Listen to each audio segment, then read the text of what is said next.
C'est avec des mois de préparation, de réflexion et de travail que nous avons enfin eu la preuve concrète que ce n'était pas un rêve.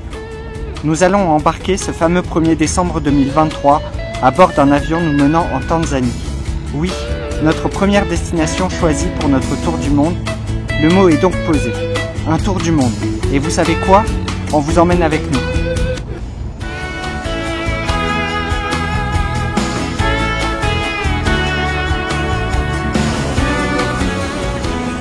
Après presque 11 heures de voyage, nous atterrissons à Dar es Salaam, la capitale de ce pays qui compte presque 65 millions d'habitants. Et niveau dépaysement, ce n'est pas ce qui manque. À peine sortis de l'aéroport, nous saisissons le choc culturel à tel point que les premières heures, nous sommes un peu déroutés. Ce qui nous marque très vite, c'est aussi la sympathie des gens. Même juste sortis de l'aéroport, on entend déjà Hakuna Matata. Plus que des mots, une philosophie.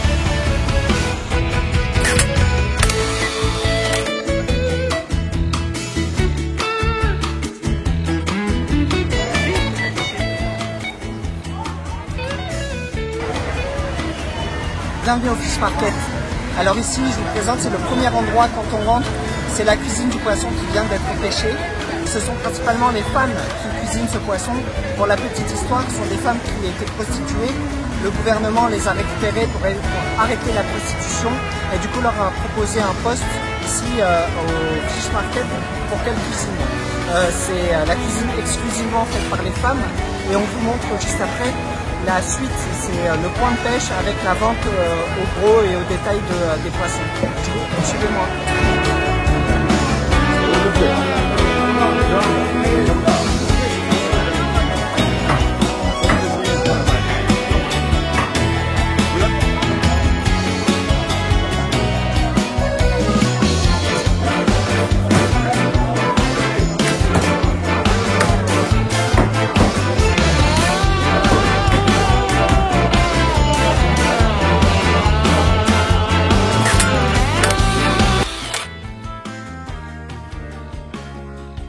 Alors de retour du Fish Market, on n'a pas pu filmer, désolé, comme on vous avait dit précédemment, les stands de poissons parce que on a été attrapé en fait par, je pense, un garde ou un policier en civil qui était à l'intérieur du Fish Market. Ouais, c'était les autorités du marché, quoi. Ouais, voilà.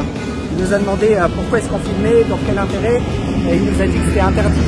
Donc au départ, il voulait effacer les photos et les vidéos de ce qu'on avait pris.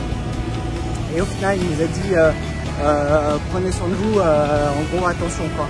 Donc on a terminé la visite sans filmer et on a pu quand même prendre quelques photos, quelques vidéos qu'on vous montrera. Mais effectivement on était les deux seuls touristes en début. Ah ben c'est sûr que là on était les seuls Français, visiblement les seuls touristes.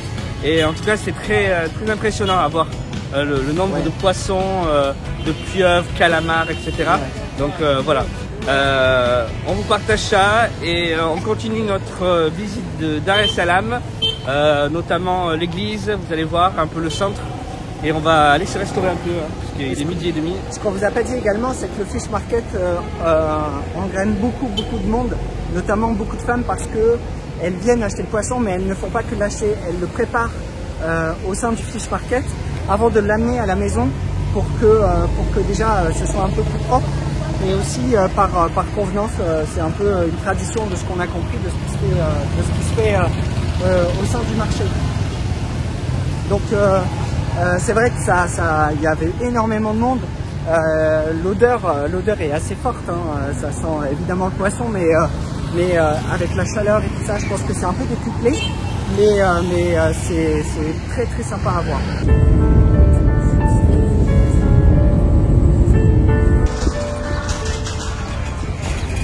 C'est arrivé à Arusha que l'on comprend que le dépaysement est loin d'être fini. Nous nous retrouvons sur des chemins non éclairés, des trous partout, mais encore une fois, les locaux nous guident avec le sourire jusqu'à notre guest house. Arusha, c'est un peu la ville de transit pour les safaris. Et évidemment, nous n'allons pas échapper à la règle.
là, on est en direct du cratère de Ngorongoro. Regardez, c'est magnifique. On a un temps en plus splendide.